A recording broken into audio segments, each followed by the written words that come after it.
حضرت عبداللہ ابن عمر رضی اللہ تعالیٰ عنہ بیمار ہو گئے، شدید علیل تھے، طبیعت مبارک میں کمزوری آ گئی، کچھ کھانے کو دل نہیں کرتا تھا، گھر والے بار بار کہتے کچھ کھا لیجئے کچھ کھا لیجئے، نہیں کھاتے تھے۔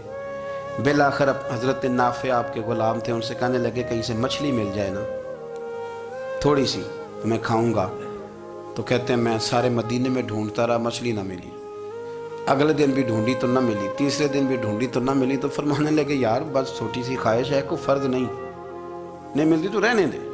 کہتے ہیں چوتھے دن مچھلی مل گئی، میں 1.5 دینار کی مچھلی لایا، لا کے حضرت عبداللہ ابن عمر رضی اللہ تعالیٰ عنہ کے سامنے جو مچھلی رکھی تو آپ نے لقمہ روٹی کا توڑا تھا، مچھلی کو لگانے لگے کہ دروازے پہ فقیر نے آ کے آواز دی کچھ کھانے کو دو۔ تو حضرت عبداللہ ابن عمر نے روک لیا اور ہنسے۔ کئی دفعہ دے ہم بھی دیتے ہیں پر ہمارا چہرہ دیکھنے والا ہوتا ہے، اتنے ہم غصے میں ہوتے ہیں، دے دیتے ہیں، لیکن جو سلوٹیں ہوتی ہیں نا چہرے والی وہ گنی نہیں جاتی۔ ہنسے، فرمایا دیکھو میرا اللہ کتنا کریم ہے، وہ مجھے بچانا چاہتا، اٹھا بار دیا جا کے۔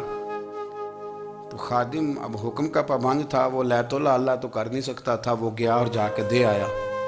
فقیر جب سارے محلے سے آٹا اکٹھا کر لیتے ہیں تو پھر ایک جگہ جا کے بیچتے بھی ہیں۔ دے آیا، وہ 2 گلیاں آگے گزرا تو میں پیچھے دوڑا گیا، میں نے کہا سچ بتا کھانی ہے کہ بیچنی ہے؟ وہ کہنے لگا جو بھی سبب لگ جائے کر جاؤں گا، آپ نے دے جو دی ہے۔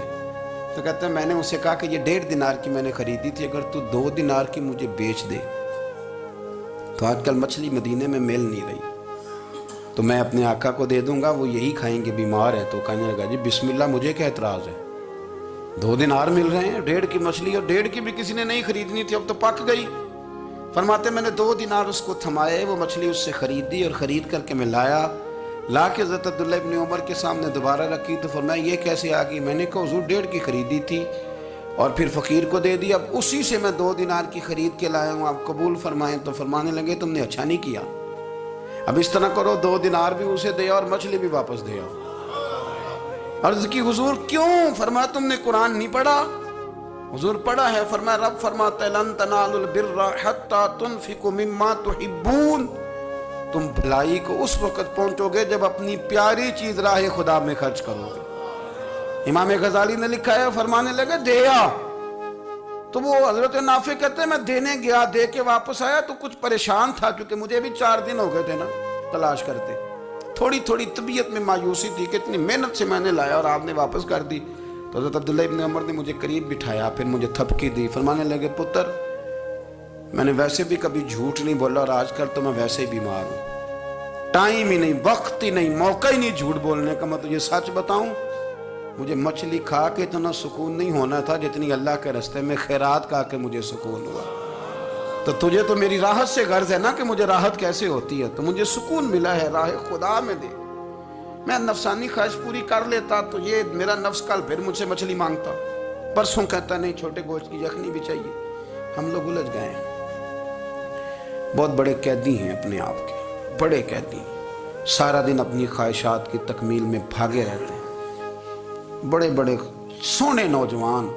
میں ان پہ تنقید نہیں کرتا، مجھے ان پہ ترس آتا ہے، جب میں رات کے اندھیروں میں انہیں ٹیلی فون لے کے چوکوں میں کھڑے دیکھتا ہوں تو مجھے رحم آتا ہے۔ میں کہتا ہوں دیکھو نفس کی خواہش کے پیچھے یہ کیا مثلا آخر کیا ہے اس میں، ایک عورت کے پیچھے تباہ کر لیا اپنے آپ کو، یعنی زیادہ سے یہ کوئی مقصود ہے، یہ کوئی مقصد حیات ہے جس کو مقصد بنا لیا ہے؟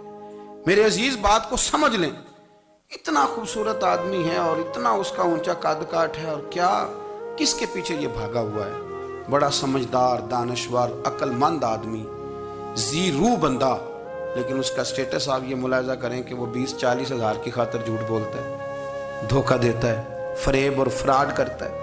ہم اپنی نفسانی خواہشات کے پیچھے اس طرح بھاگتے ہیں کہ ہم اصل سے رہ جاتے ہیں۔ میری باتوں کی سمجھ آ رہی ہے آپ حضرات؟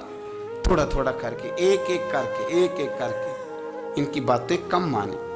وہ ضروری تو نہیں نا کہ سویرے ناشتہ بازار سے اپنی مرضی کا تگڑا کیا ہے، بازار سے لا کے پوڑیاں چنے بہترین کھائے، اور پوڑیاں چنے ابھی کھائے نہیں، شاپر میں ڈالے ہوئے ہیں، اور وہ لے کے ابھی آ رہا ہے تو ساتھ ہی رستے سے गोश्त भी छोटा अच्छा लगा तो 2 किलो वो भी ले आए कि पूड़ियाँ चने खाऊंगा और दोपहर के लिए गोश्त पकाऊंगा। और पहले ये तो खा ले साहब, इससे तो निजात पा ले। ये पता नहीं हजम होता है कि कुछ और करता है तेरे साथ, लेकिन वो गोश्त भी साथ ले आया। यानी टेबल पे, नाश्ते के टेबल पर बैठ के फैसला हो रहा होता है कि हमने क्या खाना है, हमने किधर जाना है। संगियो याद रखो, बातों को समझो और गौर करो। ये थोड़ा थोड़ा करके जब हम छुटकारा हासिल करने की कोशिश करेंगे ना, छुटकारा हासिल करने की, कई जगह से, किसी जगह से अगर आपको तंबी होती है ना, तंबी, उसमें भी बड़ा मजा आता है। उसमें बड़ा, हमारे एक बुजुर्ग थे, तो एक दिन ना मैं गया तो कहने लगे अल्हम्दुलिल्लाह आज मैं बड़े सुकून में हूँ। मैंने कहा जी वो क्या हुआ? कहने लगे मैं अपने आप को बड़ा पीर साहब समझने लग गया था। तो एक वापडा के किसी आदमी से काम था, तो मेरे एक दोस्त ने मुझे कहा कि पीर साहब उसको टेलीफोन कर दें, सुना है आपका अकीदतमंद है। मैंने उस बंदे को टेलीफोन किया तो कहता पीर साहब मैं इज्जत आपकी बड़ी करता हूँ पर यह काम नहीं हो सकता। कहते जब उसने मुझे कहा ना तो कुछ भी नहीं, तो मुझे बड़ा मज़ा आया, वरना मेरा तो नफ्स फूल गया था। मैं तो समझता था कि जो मैं कहता हूँ वैसे ही हो जाता है। कहते उसने थोड़ा सा ना मुझे लेवल में किया है, मुझे मज़ा आया। ये लोग ना अपने ऊपर बोझ डालते थे, ये थोड़ा थोड़ा पीछे हटते थे, ये समझते थे कि इस तरह तो हमारी तकमील रह जाएगी। सुबह से शाम तक अगर इसी नफ्स की बातें मानते जाएंगे तो खराबी करेगा। दौलत का नशा है भाई, दौलत इकट्ठी करने वाला किसी जगह सैर नहीं होता। हुस्न का नशा है, हुस्न का नशा है। हज़रत अबू बकर शिबली रहमतुल्लाह अलैह फरमाया करते थे जो तेरी बेटी को खूबसूरत समझ के उसके साथ निकाह करना चाहे उसे बेटी ना देना। हजरत जी क्यों? फरमाया हुस्न तो थोड़े दिन के बाद खत्म हो जाएगा, फिर वो इसकी कदर नहीं करेगा, वो तो कहीं और मुंह मारता फिरेगा। हज़रत अबू बकर शिबली रहमतुल्लाह ताला अलैह की बेटी खूबसूरत थी। एक नौजवान कहने लगा मेरा निकाह कर दें। आप फरमाने लगे पुत्र तो 1 महीने के बाद आना, कर दूंगा। बड़ी मोटी ताजी खूबसूरत साहिबजादी। तो हजरत ने उसे दवाई खिलाई, उसे पखाने लग गए। जो पखाना करती एक मटके में संभाल देते। थोड़ा वक्त गुजरा तो वो हड्डियों का पिंजर बन गई। महीने भर में दस्त इतने आए कि कमज़ोर हो गई। तो अबू बकर शिबली 1 महीने के बाद नौजवान को बुलाया, फरमाया इधर आ तेरा निकाह करूँ। बच्ची दिखाई तो वो कमज़ोर बिस्तर पे पड़ी। फरमाया शादी कर? कहने लगा इससे नहीं मैंने करनी। फरमाया ये वही है? कहने लगा जी नहीं। फरमाया तू तो कहता था मुझे इश्क है, किधर गया तेरा इश्क? कहने लगा हजरत साहब आप कैसी बात कर रहे हैं? फरमाया इधर आ। फिर वो मटका जिसमें गंद रखा था वहां ले गए। फरमाने लगे तेरा इसके साथ इश्क था, ये है तेरा इश्क। फरमाया तो मैं 4 दिन रोटी खिलाऊंगा फिर तंदुरुस्त हो जाएगी, लेकिन मैं देखना चाहता था कि तू मेरी बेटी से प्यार करता है या उसके चेहरे पे आने वाली कुछ वक्त के लिए सुर्खी से प्यार करता है, उस लाली से प्यार करता है जो जवानी के वक्त बच्चों और बच्चियों पे आती है। किस चीज के दिल दादा? यानी क्या मतलब? नफ्स की गुलामी, सरासर गुलामी। और पलट पलट के और बड़े बड़े सियाने बंदे छोटी सी ख्वाहिश के लिए। बड़ा समझदार आदमी, बड़ा सियाना बंदा। मैं एक बड़े बुजुर्ग आलिम थे, मैं एक दफा मिलने गया तो पाए पका रहे थे, खुद पाए पका रहे थे। तो वो बड़े प्यार की बात होती है ना जी। तो तामत बांधी हुई और बड़ी जनाब खस्ता हाली और वो पाए पका रहे हैं। तो मैंने उनसे कहा, मैंने कहा हजरत जी पाए तो किसी और ने भी पका लेने थे, आप बुखारी लेके बैठते, चलो मेरी तरह का कोई बंदा आपसे इस्तेफादा भी कर लेता। अब पाए आप लाएंगे, फिर पकाएंगे, फिर आप खाएंगे, तो ये तो 24 घंटे आप किसी काम में गुजर जाएंगे।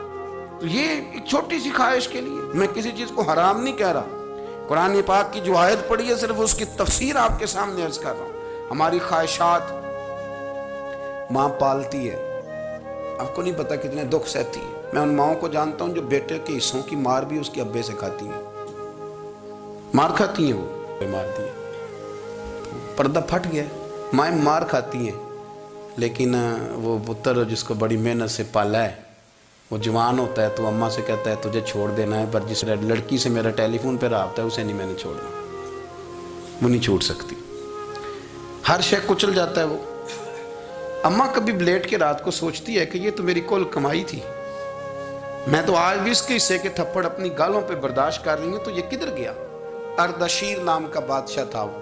हज़रत मुहद्दिस इब्नुल जौज़ी आज से कुछ 700 साल पहले लिखते हैं। अर्दशीर बादशाह बड़ा खूबसूरत था, जवान था, बड़ा अक्लमंद था। उसने इस तरह की करीब करीब की सारी रियासतों पे कब्जा कर लिया। बड़ा अक्लमंद ज़ीरक था। कब्जा हो गया, एक बादशाह बड़ा सख्त था, उसके साथ जब पंजा आजमाई हुई तो अर्दशीर कहता है उस पर मेरा कब्जा नहीं हो रहा था, और जब हमने सारी रियासतों ने मिलकर उस पर हमला किया तो एक किले के अंदर किला बंद हो गया। अर्दशीर बड़ा खूबसूरत आदमी था, बड़ा समझदार था, तो वो बादशाह किला बंद हो गया, उसने कहा निकलना ही नहीं।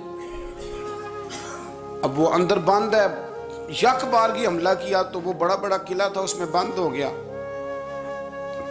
उस बादशाह की ना जिस पर हमला किया, उसकी बेटी अचानक एक दिन किले की दीवार पे चढ़ी तो अर्दशीर के हुस्न और जमाल को देखा तो आशिक हो गई,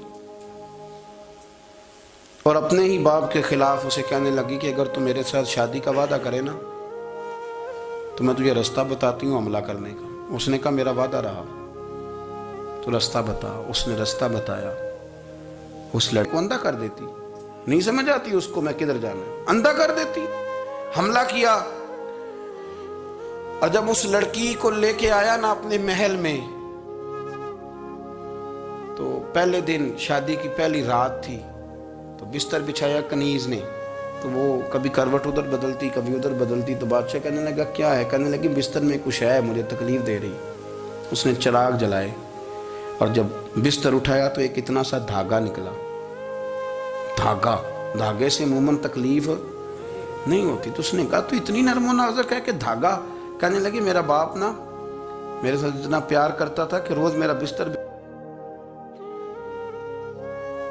तो दोस्तों आज के लिए बस इतना ही। अगर आपको वीडियो पसंद आया हो तो वीडियो को एक लाइक और चैनल को सब्सक्राइब करना मत भूलना।